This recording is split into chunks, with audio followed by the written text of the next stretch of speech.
Welcome to another exciting episode of the Trading Bell. Today on the program, we shall be talking about the banking sector, and I'll be speaking to Mr. Charles Mudiwa, who is the CEO for Stanbic Kenya. He'll be talking to us really about how banks are coping with the COVID-19 pandemic, even as customers struggle to repay their loans. How has this been for them as a bank? But before that, let's take a look at Mr. Mudiwa's profile.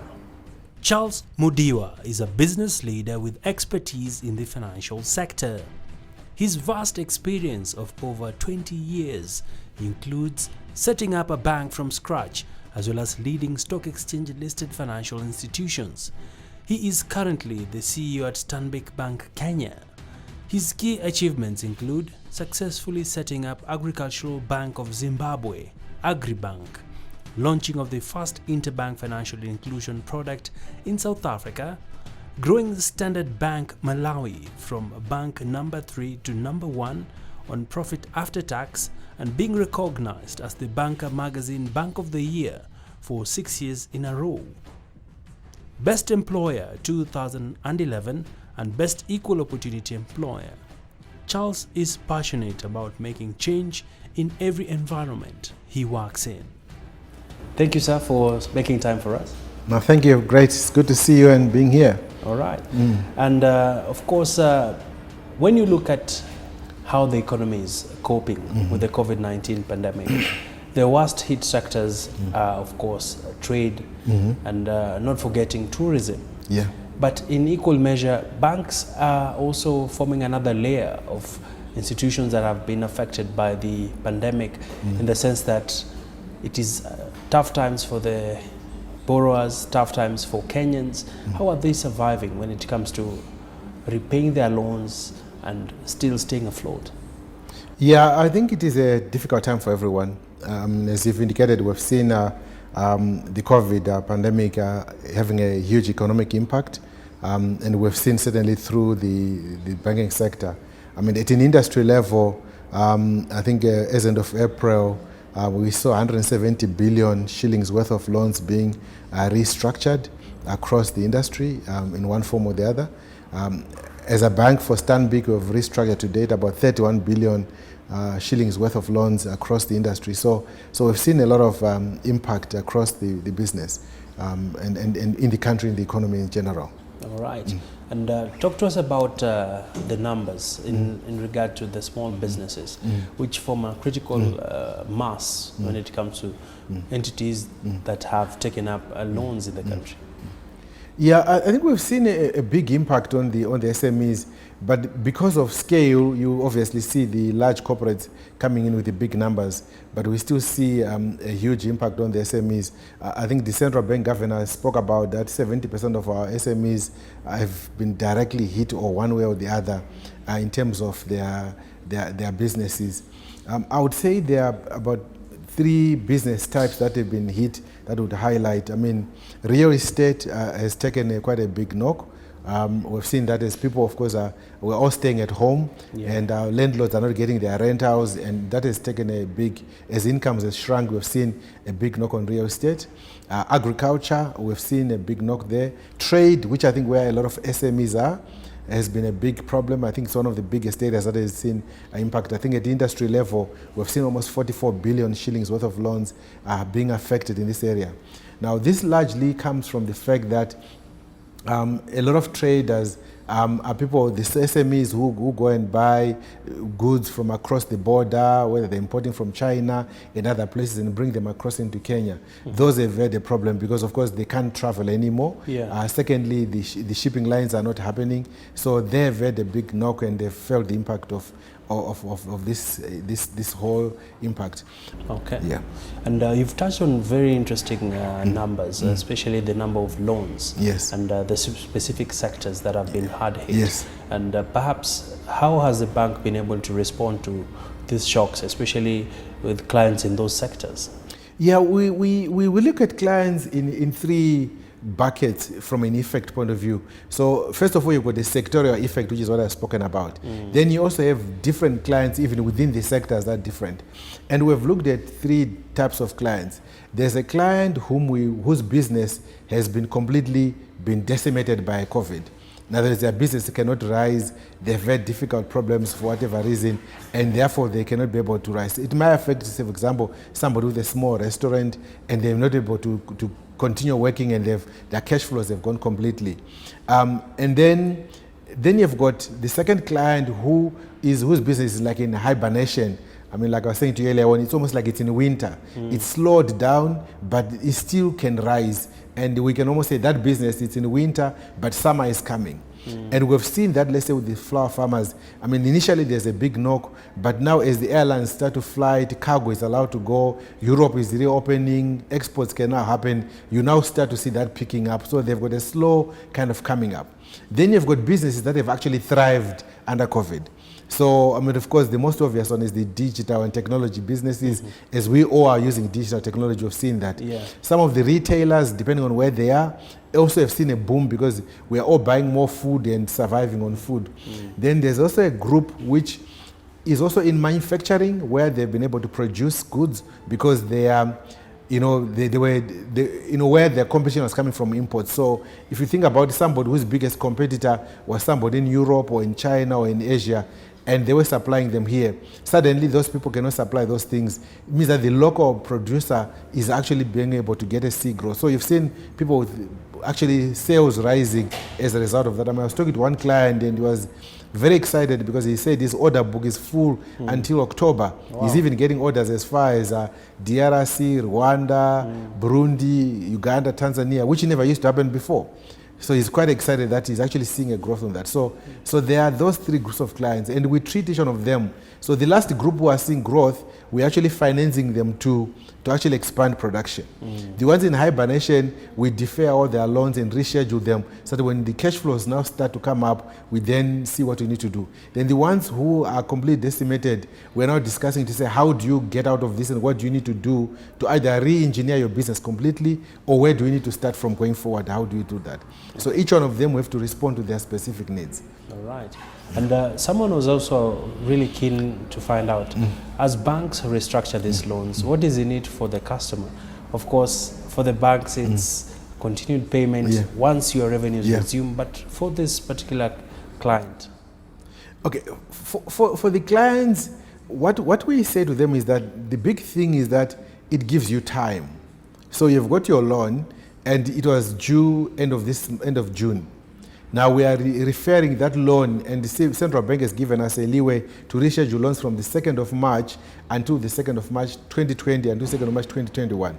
So clients actually have space to be able to reorganize their businesses and make sure that they can actually be able to reformulate their businesses and then be able to rise up. So it gives them that breathing space they require as they deal with the COVID. So how is it that banks are able to push loans up to 2021? How will they cover for these other months?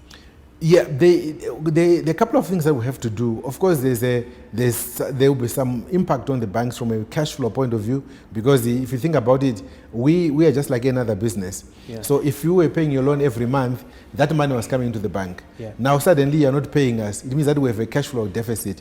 So that's why the central bank has spoken about the fact that they allowed us to reduce our liquid reserve ratios so that we could be able to cash reserve ratios, which then allowed us to release money into the market, which is what we're using to refinance that. But remember, there's also a discussion which the president, I think, launched, where he talked about a credit guarantee scheme, which the government has put in 3 billion shillings seed money.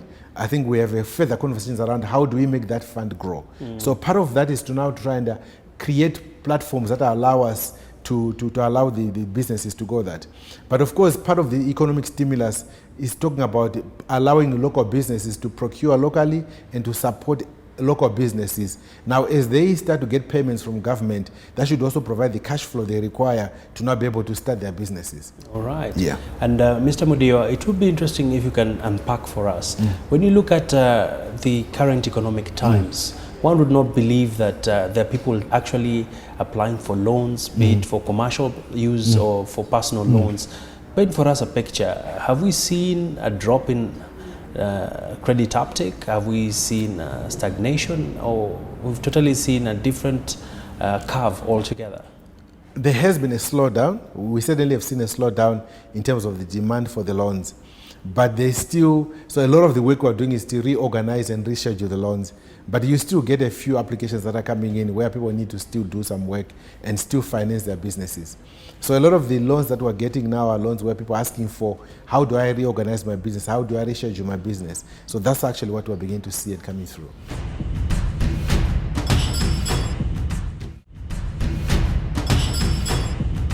When you look at the relief that banks have given to borrowers, how significant is this, especially at a time when banks are also trying to survive coming out of the post-rate cap regime, which really depleted a number of profits for the financial sector at large? So in terms of how will we survive post this? Yeah. Largely, I think a lot of the banks are well capitalized. So there are a number of things that the banks, of course, will do. Number one is you need to make sure that you have enough liquidity. So if you look on industry average level, the banks are fairly well capitalized and have very liquidity. So the good thing about our country is that we have a fairly strong banking sector, which is well regulated. So that helps that position. So we're starting from a position of strength from a banking sector perspective. And therefore, our ability to then be able to address some of those issues is now a function of what we need to do. That's one. Two, the process that we're following is also a function of how each bank looks at its own risk profile. So you will not reschedule your whole book or sue everyone else, but you will start to see how can we reorganize our loans that allow us also to be able to function. And that's part of the regulation that we have to follow and still meet the requirements that the central bank has put in terms of the capital guidelines, the liquidity guidelines that need to be followed to ensure that the banks are still able to function during this period. Right. And part of what the central bank has also done, in addition to reducing the cash reserve requirements, they've also allowed us to reschedule those loans and so that they don't take an additional cost in terms of provisioning. So they've relaxed the provisional requirements for these loans that have been affected by COVID. All right. Yeah. And Mr. Mudiwa, of course, you're a Pan-African bank. Yes. Operating in different parts of the continent. Yes. Where do you sit with your peers from other countries still in the same home that is the Stanbic family? Yeah. What is the general sense of the impact COVID has had even outside Kenya, just for our viewers to also appreciate the fact that you're a Pan-African bank? Yeah, I think we've seen a number of, again, when you look at different countries, you've got, almost three types of countries as well. Sorry, I keep using the three. You also have countries that are largely commodity driven, particularly oil commodity countries. Sure. Those have taken a huge knock because remember, during this period, oil prices also went down. They tanked completely. They tanked completely. So countries that are dependent on oil, so like your Nigeria, your Angola, they have had a huge negative effect because of the oil. So that has a negative impact on them. Then you also have countries that, also like Zambia, so which depends on the commodity. So those commodity countries have taken a huge impact and they've seen their impact coming through quite a lot. Then you also have countries that are almost multi kind of diversified countries like Kenya. You've seen the impact is there, but it's not as drastic as I've seen in the oil countries. So those countries will still show some growth, diminished, but still show some growth. Then you've got countries that are fairly small in some instances, which the impact of COVID has not been there. So where they've got few cases like Lesotho, where you probably find very few cases, they'll still feel the global impact, but their day-to-day will probably just continue to run because they won't have that impact of COVID unless there's any global crisis. So you find countries are all in different brackets and respond to it differently. Okay. Yeah. And you're a man who loves numbers. And when you sit back with your teams and look at how soon will you be able to bounce back as an economy, especially as a banking sector, we do know that the government is yet to fully lift all the containment measures. I think, if you look at the theories that are going around this, I like the one that says we look at COVID in another 3 phases, okay, which is the first one is how do we respond to COVID. A lot of us, when we got COVID, so I call it the 3 R's. So R1 is respond to COVID. And we all had to respond to COVID. Sure. I mean, we all had to wear face masks, which we are walking around with now, yes. which we have now. One. Yes, yeah, which we're all carrying around. Yeah. Okay. So we all had to take face masks. It's social an extra distance. accessory. Yeah, and yes, it is now. Yeah. Social distancing, Yes, yes. Sanitization. So that was the response piece, and we all had to learn and understand this. Then the second piece is, how do we restore our businesses? And I think that's where we are now as a country. How do we restore? And I think there's a discussion around how do we get ourselves to start to function in a COVID environment. So if we are reopening restaurants, how do we get to run a business in a COVID environment? How do I run a bank in a COVID environment? That is the restore piece, and that's where we are. And we're trying to normalize the curve so that it's flat, the rate of infections are consistent, and even going down. Then the last piece, which is what you're asking for, is what we call the rebound. Yes. How do we get out of it? Now, clearly, COVID is not going away very fast. It's in fact going to be moved from pandemic to endemic. So we'll start living in a world where we know COVID is there. It might fizzle out eventually once we've got a vaccine and we all get to know about it. So in that space now, we now need to say, how do we do that? Now, the extent which we then do that rebound is a function of, number one, how we behave, because where countries they've reopened and people have not behaved properly, the infections have gone up and they've had to close down. So my appeal would be, let's all behave properly so that we at least do the social distancing, the face masks, all the things that are required, so that even when the reopening happens, if we behave properly and we continue behaving, then the infections will not rise. It will then taper off, and we all start to run that business in that environment. So it's also learning a new normal, what I call a normalized deviation. It's not the normal, it's deviation, but it's also normalized deviation. I like so that. we need to live in a normalized deviation world, so for us to rebound. Amazing.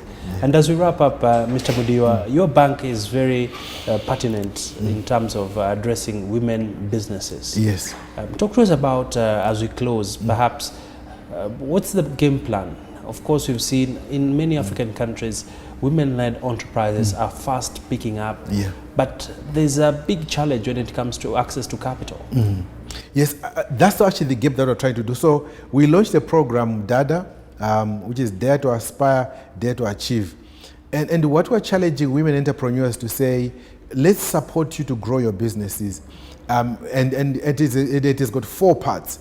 Part one is, how do we support you financially, which I think is an important part, and how do we make sure that we can give you financial support, the borrowings. The second part is, how do we encourage savings? So we're trying to put together new savings, and that can actually help them save more, particularly during this period where savings are important. The third piece of this is, how can we support protecting you? So put together proper insurance and protection plans for your savings and for all your assets that you have. And then the last piece that we want to deal with during this period is what we call, how do we give you information, and which is what we call non-financial. So part of it is, how do we give information to our dadas? That's one. But there's a second one. How do we create markets for our dadas? Because one of the biggest challenges is that you can have the business, but you don't know who to sell to, and you cannot scale up unless you know a market where to go to. So we are working, so we've committed as a bank that we need to work towards making sure that 50% of our own orders as a bank are actually to women. I mean, we spend at least 5 billion shillings every year on just suppliers. So we need to make sure that at least of that 2.5 billion is given to women entrepreneurs every year. So that's our own commitment as an institution. But we're also talking to our peers and partners to also do the same thing, that they can also supply women entrepreneurs. So as a result of that, we've been training women. We've trained about 300 women on how to bid for bonds, what you need to do to win tenders, and go through them that. We're starting what we call a boot camp, which will be a digital platform where we educate women on how to be able to put together business plans, how do you go to the market, what do you need to do sales, so that we empower them and educate them to be able to actually compete in the world as well. All right. Yeah. And of course, one would ask, what's the net effect of all this, empowering the women entrepreneurs? I think the net impact of entrepreneurs is that we expect to create jobs in the country. We expect to create wealth as well. I mean, no one wants to go business to become poor. Yeah. I mean, the reality is everyone wants to become a millionaire when they get in business. Yeah. So we expect to create wealth as well. So it's jobs, it's wealth, it's creating sustainability, it's economic growth. And also, I mean, as they say, you educate a woman, you educate a nation. A nation. So we expect to educate the nation and to create wealth for the nation. All right. Yeah. Thank you so much, Mr. Thank you very much. I appreciate it. Thanks.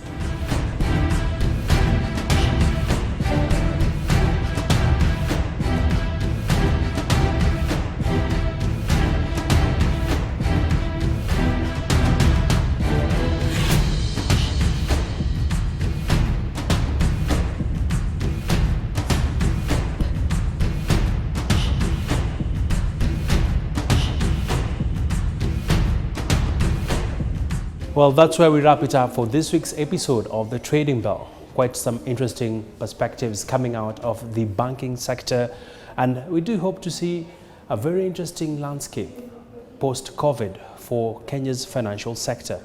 Well, remember you can engage with us on our social media handles appearing at the bottom end of the screen, and always remember to keep safe, wash your hands and social distance. Well, my name is Agina. See you next week, same time on the Trading Bell.